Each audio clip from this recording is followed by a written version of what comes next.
Hello everybody, my name is Luke Mara, this is Hotline Mode, and today we are going to be talking about one of the most iconic fashion brands in history, and that is Chanel. So I thought it's best that we start where the brand began, and that is in 1883. And in 1883, a young girl was born. Her name was Gabrielle Chanel. And you're probably like, what do you mean? And actually, Gabrielle's parents were neither present when they were signing her birth certificate, and there was a clerical error, so her name was actually Chanel. Later this was cleared up and everything was fine, but you know. Just a little bit of backstory. Chanel was one of 5. I believe that she was the 4th of the 5th of her family. Her mother was not all that well, just a simple woman, and her father was a traveling salesman who really was not the best at being a dad. At the age of 12, Gabrielle's mother dies, and so her father, not knowing what to do with 5 children as he never really took care of them, he decides that he will send his 2 oldest sons to go and work and his 3 youngest daughters to go and live at a convent, which was a, pretty stellar thing to do at the time. So 6 years Gabrielle spent her time at the Aubusine convent and orphanage for girls. During that time, she learned how to sew, and so she that was like her thing. She just learned how to sew. She was living her life, and so at the age of 18, she had to leave the convent because she was too old, and she decided that she would be a seamstress because she learned how to sew. What else would you do at that time? So she goes to be a seamstress, and, everything's going well. She's living her life, doing her thing, and her friends decide that they will go and they shall be showgirls. Excuse me. And so by showgirls, I mean they were like the in-between acts for the real showgirls. They just kind of, when there was an intermission, they kind of just went up there and did whatever they could to get the most attention. So the audience of most of the shows that they went to were actually all military men. And so Gabrielle, who by then was being called Coco because of 2 songs that she would constantly sing, Coucou, oui coucou, and Qui croit c'est vous Coco.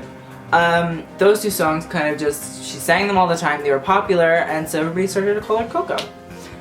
And so this man named Etienne Basson, he kind of fell in love with this young girl, Coco, who was performing and singing and acting, and she became his mistress.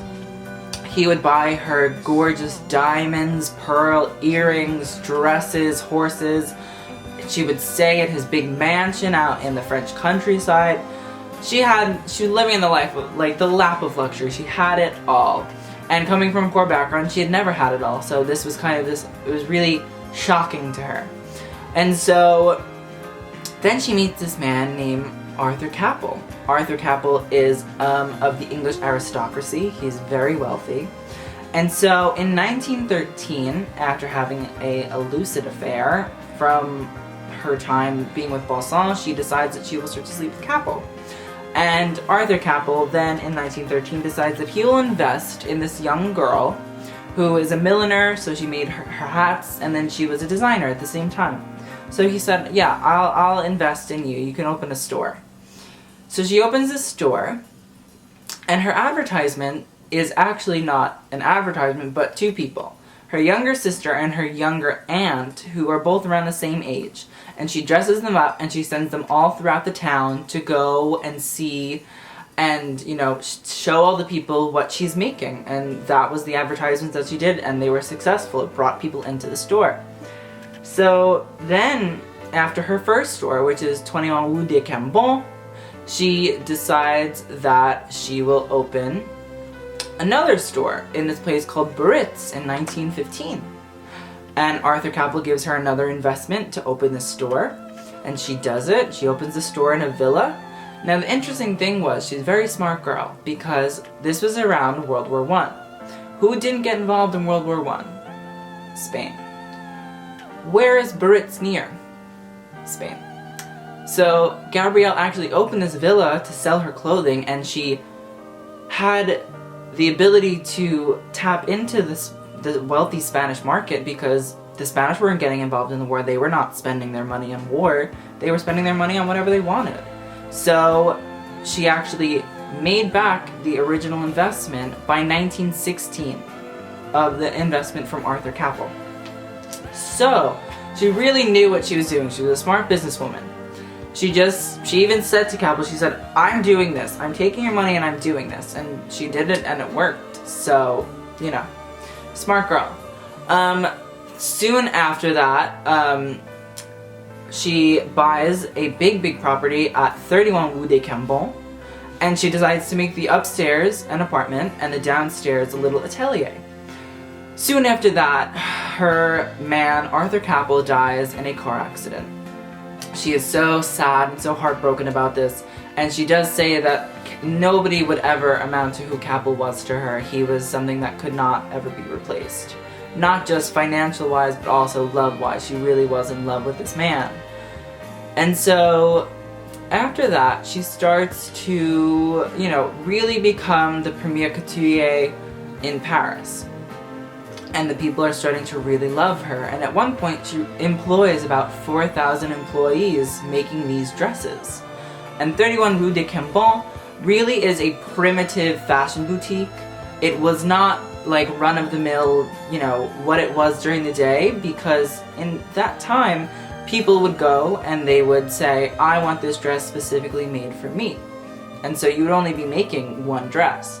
But here she kind of preemptively started the ready-to-wear situation. She didn't do what Yves Saint Laurent did, but she definitely... It was very primitive of a fashion boutique, very primitive ready-to-wear ideas coming through from Coco Chanel. And so now we kind of enter the 30s, you know, Chanel is really going strong, hardcore in the 20s, and in the 30s, she's magically, like, losing ground. And this girl named Elsa Schiaparelli is from Italy, and she's quite young, and she's smart as well. She's a very smart young businesswoman. And she starts to dress these big actresses. And in the 1930s, the actresses were big. They were, you know, they were the stars. And so she starts to make these light, beautiful gowns. They're, you know, interesting. They're modern for that time. And Chanel was losing ground. She wouldn't make those sorts of gowns. She wanted to use heavy materials. She didn't want to make, you know, big long gowns. She was in the 20s. That was what her thing was, the flappers. That was like what Coco Chanel did. And so it didn't work out for her. And she lost a lot of business due to this young girl, Elsa. So Coco never really recovered from the whole Elsa thing, and so she eventually closed her atelier when World War II broke out. So that was about 4,000 people laid off. Another reason that people think that she closed the whole atelier was because there were a lot of fair wage strikes going on in Paris at the time, and so people just assumed that she didn't want to have to deal with that, and so she closed. Another really prominent part of Coco Chanel during World War II is the anti-Semitism that took place from her. She really did not like Jewish people. Like, growing up in a convent, apparently she was taught very much so that Jews weren't bad, and Jews, you know, it was just, she was taught not to like them. And then again, she was taught by the people that she ran with in those upper echelon circles that Jews were bad for the economy, all of these different things. She also didn't support the Bolshevik reign in the Soviet Union, which was another factor that, you know, kind of told her that Jews were bad for Europe, and she didn't support that. And so she started to then sleep around with a lot of Nazis. Even one of the big SS commander captains. And it was even thought that she was an SS agent. It's been said that apparently she was supposed to go and speak and do political negotiations with Winston Churchill, who was the Prime Minister of the UK during the times of World War II. So after closing the atelier and after World War II ended, she kind of got off scot-free. There was nothing, there was no like charges against her or anything. But in 1954, after 15 years of closing the atelier, she decided that she would reopen. And she did, and it was not well met by the Parisians. The Parisians knew that she was a Nazi supporter during her time during World War II, and they ripped her apart for it. But she found loyal customers in the Americans and the British. More so the Americans, due to the fact that after World War II, they were the economic powerhouses and they could do whatever they wanted. So they invested so much money into Chanel. But even with the American investments, the brand really kind of died. It was on a slow decline into nothingness. And so in 1971, Chanel died. And so the brand plummeted even further. And so in this kind of fashion revolution during the 80s, this young boy named Karl Lagerfeld in 1983 became the creative director of Chanel. And he used his ability to transform the brand and stick with its really eminent characteristics, the Chanel tweeds, the little black dress, and, you know, bring it into the future. He used celebrities, he used models, he used every single way to keep Chanel relevant. And so in 2005, he went on to actually do a exhibition at the Met, and an exhibition at the Met really shows that the brand was needed and it was recognized and it really was a standout brand. The brand has also, under Karl Lagerfeld, made some really amazing shows, really amazing events. Maybe it was like the grocery store, maybe it was the descending staircase. There are so many things about Chanel that I think we can all recognize, and so that is a part of Karl Lagerfeld. He has branded Chanel into this really majestical, opulent, over-the-top image. He has made starlets of girls like Lily Rose Depp, Laura Stone, Cara Delevingne, Lindsay Wixon. He is really imminent to their success, as well as, you know, his brand ambassadors that he has brought in. People now like Willow Smith, people like Julianne Moore, Blake Lively, Kristen Stewart, Elle Fanning. That is kind of the reach of Karl Lagerfeld. He has transformed this brand into a powerhouse, into one of the most recognized fashion brands, if not the most recognized fashion brand in the history of the world. Every season, we are all always anticipating what will be happening at Chanel. We may not like the clothes, we may not like the aesthetic of the luxury goods, but we always want to see what is happening at Chanel. And so with that, let me say thank you guys for sticking with me for this video. I hope you guys all really enjoyed it. Please let me know in the comments below what you want me to talk about and what is the next Fashion 101 video you want me to do.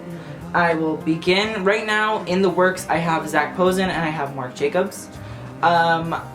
So yeah, let me know what else you guys are thinking. I have a couple of people that wanted me to do Prada and Dior and like people like Dots and Crows, and so I will work on those ones as well. But please give this video a like, please subscribe to my channel if you enjoyed it, and thank you guys for watching so much. It really means a lot that you guys are interested in these educational videos, because I love to share my love with you guys. So with that, thank you, love you all, and TTYL.